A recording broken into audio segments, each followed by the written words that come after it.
ನಿಮಗೆ there is a concept called El Nino Southern Oscillation because of south equatorial Pacific ಅಲ್ಲಿ ಆಗ್ತದೆ ಅಂತ ಹೇಳಿ ಗೊತ್ತಾಯ್ತು. ಕರೆಕ್ಟಾ? ಇದ್ರೊಳಗೆ ನಾನು ನಿಮ್ಗೆ ಹೇಳಿದೆ first positive phase. Okay, positive phase ಅಂತ ಕರೆದ್ವಿ. ನೆಕ್ಸ್ಟ್ ಬೇಕಾದ್ರೆ ನೆಗೆಟಿವ್ ಫೇಸ್. ಯೂಶಲಿ ಫಸ್ಟ್ ಶುರು ಆಗೋದೇ ನೆಗೆಟಿವ್ ಫೇಸು, ರೈಟ್. ಆಮೇಲೆ ಪಾಸಿಟಿವ್ ಫೇಸ್ ಇದೆ. ಅದಾದ ನಂತರ ಇವಾಗ ನೋಡಿ, ರೈಟ್, ಸಿಂಪ್ಲಿ ಟಾಕಿಂಗ್ ಬೇಕಿದೆ, ಸಿಂಪಲ್ ಆಗಿ ಬರೆದ್ಬಿಡ ನೋಡಿ. ಇಲ್ಲಿ ಈ ಟೈಮ್ ಒಳಗೆ ಹೆಂಗಿತ್ತು ಇಲ್ಲಿ, ಕರೆಕ್ಟಾ? ಪಾಸಿಟಿವ್ ಫೇಸ್ ಅಲ್ಲಿ ಇಲ್ಲಿ ಲೋ ಪ್ರೆಷರ್ ಇತ್ತು, ಇಲ್ಲಿ ಹೈ ಪ್ರೆಷರ್ ಇತ್ತು. ಹಾಗಾದ್ರೆ ಲೋ ಪ್ರೆಷರ್ ಅಂದ್ರೆ ಎಸ್ ಹೋಗ್ಬಿಡುತ್ತೆ, ರೈಟ್, ಮಳೆ ಬರ್ತದ. ಹಾಗೆ ಇಂಡಿಯಾದ ಮಸ್ಕ್ರೀನ್ ಹೈ ಕೂಡ ಸ್ಟ್ರಾಂಗ್ ಆಗುತ್ತೆ, ಹಾಗೆ ಇಂಡಿಯಾ ಕೂಡ ಒಳ್ಳೆ ಮಳೆ, right. It's both good in ನಮಗೆ ಇಂಡಿಯಾ ಮತ್ತು ಇನ್ನೊಂದು ಆಸ್ಟ್ರೇಲಿಯಾ. ಆ ರೀಸನ್ ಒಳಗೆ ಬಹಳ ಗುಡ್ ಅಂತ ಅನ್ಕೊಳ್ಳಿ. ಕರೆಕ್ಟಾ? ಹಾಗೆ ಇವ್ರಿಗೆ ಏನಾಯ್ತಾ ಇತ್ತು, ಹಾಗೆ ಏರಿಲಿ ಡಿಸೆಂಡ್ ಆಗ್ತಾ ಇತ್ತು. ದಟ್ ಮೀನ್ಸ್ ಈ ಸರ್ಕ್ಯುಲೇಷನ್ ಕಾಣ್ತಾ ಇದೆ ನಾವು. ಓಕೆ, ನಾರ್ಮಲ್ ವಾಕರ್ ಸರ್ಕ್ಯುಲೇಷನ್ ಅಂತ ಹೇಳಿ ಕರೆದ್ವಿ. ಓಕೆ, ಕ್ಲಿಯರಾ? ಎಸ್. ಈ ಕಂಡೀಷನ್ ಒಳಗೆ ಏನಾಯ್ತು ಹಾಗಿದ್ರೆ, ಕಂಟಿನ್ಯೂಸ್ ಆಗಿ ಮಳೆ ಬರೋದ್ರಿಂದ ಇಲ್ಲಿ ಏನಾಯ್ತು ಹಾಗಿದ್ರೆ ಹೈ ಪ್ರೆಷರ್ ಏರಿಯಾ ಕ್ರಿಯೇಟ್ ಆಯಿತು. ಇಲ್ಲಿ ಹಾಗಿದ್ರೆ ಏನಾಯ್ತು, ಇಲ್ಲಿ ಹೈ ಪ್ರೆಷರ್ ಮೀನ್ಸ್ ಇಲ್ಲಿ ಆಲ್ರೆಡಿ 30 ಡಿಗ್ರಿ ಇದ್ದಿದ್ದಲ್ಲ, ಇಲ್ಲಿ ಆಲ್ರೆಡಿ ಏನಿದೆ ಹಾಗಿದ್ರೆ ಲೋ ಪ್ರೆಷರ್ ಆಯ್ತು. ಯಾಕಂದ್ರೆ ಸ್ಟ್ರಾಂಗ್ ವಿಂಡ್ಸು ಇಲ್ಲ, ಲೋ ಪ್ರೆಷರ್ ರಿಲೇಟಿವ್ಲಿ ಕ್ರಿಯೇಟ್ ಆಯಿತು. ದಟ್ ಮೀನ್ಸ್ ರಿಲೇಟಿವ್ಲಿ ಏನಾಯ್ತು ಹಾಗಿದ್ರೆ, ಎಸ್, ವೆರಿ ಗುಡ್. ಏನಾಯ್ತು ಹಾಗಿದ್ರೆ ಇಲ್ಲಿ ಲೋ ಪ್ರೆಷರ್ ಅಂದ್ರೆ ಏನಾಗುತ್ತೆ, ಇಲ್ಲಿ ಏನು, ಎಸ್, ಟ್ರೈ ಟು ರೈಸ್, ಇಲ್ಲಿ ಮಳೆ ಬರಲಿಕ್ಕೆ ಶುರುವಾಯಿತು. ಹಾಗೆ ಇಲ್ಲಿ ಹೈ ಪ್ರೆಷರ್ ಅಂದ್ರೆ ಏರ್ ಡಿಸೆಂಡ್ ಆಗ್ತಾ ಐತೆ, yes, again high to low, right. This is its reverses of Walker circulation. ಹಾಗೆ ನಮಗೆ ಇದು ಗುಡ್ಡ ಅಂದ್ರೆ ನೋ, ನಮಗೆ ಆಕ್ಚುಲಿ ಗುಡ್ ಅಲ್ಲ ಇದು. ಯಾಕೆ ಗುಡ್ ಅಲ್ಲ ಅಂದ್ರೆ ನಮಗೆ ಮಳೆ ಆಕ್ಚುಲಿ ಮಳೆನೇ ಬರ್ತಾ ಇಲ್ಲ ಇಲ್ಲಿ. ಕರೆಕ್ಟಾ? ಎಸ್. ಇನ್ನೊಂದು ಹಾಗಿದ್ರ ಇವಾಗ ಏನಾಗುತ್ತೆ ಅಂದ್ರೆ ಸಮ್ ಟೈಮ್ ಏನಾಗುತ್ತೆ, because of the west wind drift of the Kelvin waves they can have more water. ಯಾವುದೋ ನಿಮ್ಮ warm water at the middle Pacific. ಎಲ್ಲಿಗ ವಾರ್ಮ್ ವಾಟರ್ ಎಲ್ಲಿದೆ, ಮಿಡಲ್ ಪೆಸಿಫಿಕ್. ಅದರ ಎಕ್ಸಾಂಪಲ್ ಕೊಟ್ಟು ಗೊತ್ತಾ, ರೈಟ್. 30, ಓಕೆ, ಈಗ ಅಗೇನ್ ಇಲ್ಲಿ ಇದ್ದಿದ್ದು, ಓಕೆ, ಅರ್ಲಿಯರ್ ಎಷ್ಟು ಇತ್ತಿದೋ 30 ಅಂತ ಕೊಟ್ಟನ. ಓಕೆ, 30 ಡಿಗ್ರಿ ಸೆಲ್ಸಿಯಸ್ ಇತ್ತು. ಓಕೆ, ಆಮೇಲೆ ಇದು ಕೂಡ ಬೇಕಾ 30 ಅಂತ ತಗೊಳ್ಳೋಣ. 30 ಇತ್ತು ಅಂತ ಅನ್ಕೊಳ್ಳೋಣ. ಸ್ಟ್ರಾಂಗ್ ವಿಂಡ್ ಆದಾಗ 30 ಇದ್ದು ಏನಾಯ್ತಿದು, ಇಟ್ ಕ್ಯಾನ್ ಬಿ 20. ಯಾಕೆ 20 ಆಯ್ತು ಹೇಳಿ, ಕಂಟಿನ್ಯೂಸ್ ಮಿಕ್ಸಿಂಗ್ ಇಂದ ನಮಗೆ ಗೊತ್ತಿದೆ.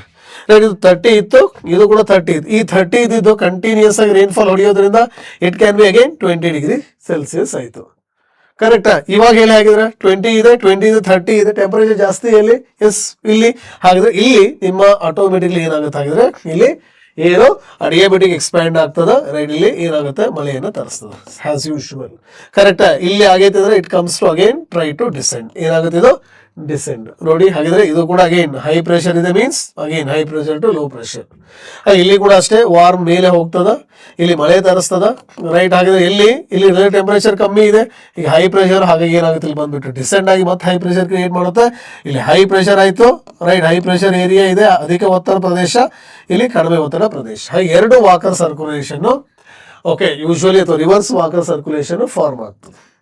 ಓಕೆ, ಇದಾಗಿದೆ ನೋಡಿ ನಮಗಾಗ್ಲಿ ನಮಗೆ ಮಳೆ ಬರ್ತಾ ಇದೆ. ಇಲ್ಲ ಯಾಕೆ ಹೇಳಿ, ನಮಗೆ ಯಾಕೆ ಮಳೆ ಬರಲ್ಲ ಅಂದ್ರೆ ಏರ್ ಡಿಸೆಂಡ್, ಆಕ್ಚುಲಿ ಅಸೆಂಡ್ ಆಗಬೇಕಿತ್ತು, ಇಲ್ಲಿ ಡಿಸೆಂಡ್ ಆಗ್ತಾ ಐತಿ, ರೈಟ್. ಇಲ್ಲಿ ಕೂಡ ಡಿಸೆಂಡ್, ಎರಡೂ ಕಡೆಗೂ ಕೂಡ ಎರಡೂ ಪೋಲಲ್ಲಿ ಮಳೆ ಬರ್ತಾ ಇದೆ. ಎಲ್ಲಿ ಮಳೆ ಬರ್ತಾ ಇತ್ತು, ಸೆಂಟ್ರಲ್ ಪೆಸಿಫಿಕ್, ರೈಟ್. ಹಾಗೆ ಇದನ್ನು ನಾವು ಯೂಶುವಲಿ ಕನ್ಸಿಡರ್ ಆಸ್ ನ್ಯೂಟ್ರಲ್. ಏನು ಕರಿತೀವಿ ನಾವು, ನ್ಯೂಟ್ರಲ್ ಫೇಸ್ ಅಂತ ಕರಿತೀವಿ. ಹಾಗೆ ನಾಳೆ ಎಕ್ಸಾಮ್ ಅಲ್ಲಿ ನ್ಯೂಟ್ರಲ್ ಫೇಸ್ ಅಂದಾಗ ಎಲ್ಲಿ ಟೆಂಪರೇಚರ್ ಜಾಸ್ತಿ ಇರುತ್ತೆ ಅಂತ ಕೇಳಿದ್ರೆ ನಿಮ್ಮ ಸೆಂಟ್ರಲ್ ಪೆಸಿಫಿಕ್ ಅಂತ ಅನ್ಕೊಳ್ಳಿ. ಕ್ಲಿಯರ್? ಇವಾಗ ಹೇಳಿ ಆಗಿದ್ರ ಯೂಶುವಲಿ ಪಾಸಿಟಿವ್ ಫೇಸ್ ಅಂದ್ರೆ ನಮಗೆ ಗುಡ್ಡ ಬೇಡ, yes, it is a very good, right. The positive ಇವೆಲ್ಲ ಏನಾಗಿದ್ರ, ಓಕೆ, ನಿಮ್ಮ ಯಾವುದು ಪೆಸಿಫಿಕ್ ಶಾಂತ ಮಹಾಸಾಗರದಲ್ಲಿ ಆಗ್ತಕ್ಕಂಥ ನೀರಿನ ಚಲನೆ. ಆಕ್ಚುಲಿ ಎಂತ ನೀರಿದು, ವಾರ್ಮ್ ವಾಟರ್, ರೈಟ್. ನಿಮ್ಮ ಒಂದು ಉಷ್ಣೋದಕ ಪ್ರವಾಹದ ಒಂದು ಚಲನೆ ಅಷ್ಟೇ ಆಕ್ಚುಲಿ ಇದು, ರೈಟ್. ಸೊ ಇದನ್ನೇ we call as the positive phase in terms of, okay, air pressure, right. Positive ಅಂದಾಗ ಏರ್ ಪ್ರೆಷರ್ ಪಾಯಿಂಟ್ ಆಫ್ ಹೇಳ್ತಾ ಇದ್ದೀನಿ. ಇದನ್ನೇ we call as a La Nina ಅಂತ ಹೇಳಿ ಕರಿತೀವಿ, ರೈಟ್. ಇದನ್ನೇ we can call as a El Nino ಅಂತ ಹೇಳಿ ಕರಿತೀವಿ, ರೈಟ್. ಇದನ್ನೇ we can call as a El Nino ಮುಡೋಕಿ. ಹಾಗೆ ಎಕ್ಸಾಮ್ ಅಲ್ಲಿ ಕೇಳ್ತಾರ ನೋಡಿ. ಹಾಗಿದ್ರೆ ಕರೆಂಟ್ಲಿ ನಿಮ್ಗೆ ಅರ್ಥ ಆಯ್ತು ಅಂತ ಅನ್ಕೊಂತೀನಿ. ಯಾವಾಗ ಲಾ ನೈನಾ ಇದೆ, ಇಂಡಿಯಾಗೆ ಗುಡ್ಡು. ಯಾವಾಗ ಎಲ್ಲಿನೋ ಇದೆ, ಇಟ್ಸ್ ಇಂಡಿಯಾಗೆ ಬ್ಯಾಡ್. ಯಾವಾಗ ಎಲ್ಲಿನೋ ಮುಡೋಕಿ ಇದೆ, ಇಂಡಿಯಾಗೆ ಅಗೇನ್ ಏನಿದು ಬ್ಯಾಡ್. ಅರ್ಥ ಆಯ್ತಲ್ಲ, this is a very important. ಹಾಗೆ ಈ ಮೂರನ್ನ ಸೇರಿ ಅದನ್ನ ಒಂದು ಹೆಸರು ಕರಿತೀವಿ, ಅದೇ ಯಾವುದು, ಎಲ್ನಿನೋ ಸದರ್ನ್ ಆಸಿಲೇಷನ್ ಅಂತ ಹೇಳಿ ಕರಿತೀವಿ.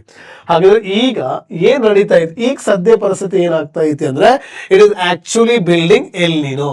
ಅಂದ್ರೆ ನಾರ್ಮಲ್ ಎಲ್ನಿನೋ ಇನ್ನು ಎಂಟ್ರಿ ಆಗಿಲ್ಲ, ಈಗ ಜಸ್ಟ್ ಎಲ್ನಿನೋ ಏನಾಗ್ತಾ ಐತಿ ಅಂದಾಗೆ ಜಸ್ಟ್ ಇವಾಗ ಇನ್ನು ಬಿಲ್ಡ್ ಆಗ್ತಾ ಐತಿ ಅಂತ. ಬೈ ಡಿಸೆಂಬರ್ ಆಕ್ಚುಲಿ ಹಾಗಿದ್ರೆ ಯಾವಾಗಿದು ನಾ ಹೇಳ್ತಾ ಇದ್ದಿಲ್ಲ, ನಿಮ್ಮ ಕೌಂಟರ್ ಇಕ್ವಟೋರಿಯಲ್ ಕರೆಂಟ್ ಯಾವ ಕಡೆ ಮೂವ್ ಆಗ್ತಾ ಐತಿ, ಅದು ಆಕ್ಚುಲಿ ನಿಮ್ಮ ಈಸ್ಟರ್ನ್ ಪೆಸಿಫಿಕ್ ಕಡೆ ಮೂವ್ ಆಗ್ತಾ ಐತಿ. ಹಾಗೆ ಈಸ್ಟರ್ನ್ ಪೆಸಿಫಿಕ್ ಕಡೆ ಮೂವ್ ಆಗ್ತಾ ಐತಿ ಅಂದ್ರ ಬೈ ಡಿಸೆಂಬರ್ ಅಥವಾ ಜಾನ್ ಒಳಗ ಏನಾಗ್ತದೆ ಅಂತಂದ್ರೆ ಅಲ್ಲಿ it creates very huge Kelvin waves ಏನಿದಾವೆ, ಹ್ಯೂಜ್ ಟೆಂಪರೇಚರ್ ಅನ್ನ ಕ್ರಿಯೇಟ್ ಮಾಡ್ತದೆ. ಹಾಗೆ ಹ್ಯೂಜ್ ಟೆಂಪರೇಚರ್ ಮೀನ್ಸ್ ಹಾಗಾದ್ರೆ ಅಲ್ಲಿ ಎನ್ಹಾನ್ಸೆಲ್ ಅಥವಾ ಅಲ್ಲಿ ಲೋ ಪ್ರೆಷರ್ ಕ್ರಿಯೇಟ್ ಆಗ್ತದೆ, ಮತ್ಲಬ್ ವೆರಿ ಗುಡ್ ರೈನ್ಫಾಲ್ ಅಥವಾ ಫ್ಲಡ್ಡಿಂಗ್ ಲೈಕ್ ಸಿಚುವೇಶನ್. ಬಟ್ ಇಂಡಿಯಾಗೆ ದ ಡ್ರಾಟ್ ಆಗ್ಬೋದು, ಬಿ ಎಟ್ ಮೆಟ್ರೋಲಾಜಿಕಲ್ ಡ್ರಾಟ್ ಅಂದ್ರೆ ಒಂದು ರೈನ್ಫಾಲ್ ರಿಸೀವಿಂಗ್ ಏನಾಗ್ಬೋದಾಗಿದ್ರೆ ಕಡಿಮೆ ಆಗ್ಬೋದು, ಅದರಿಂದ ಡ್ರೌಟ್ ಆಗ್ತಕ್ಕಂಥ ಚಾನ್ಸ್ ಇದೆ. ಐ ಹೋಪ್ ಅರ್ಥ ಆಯ್ತು ಅಂತ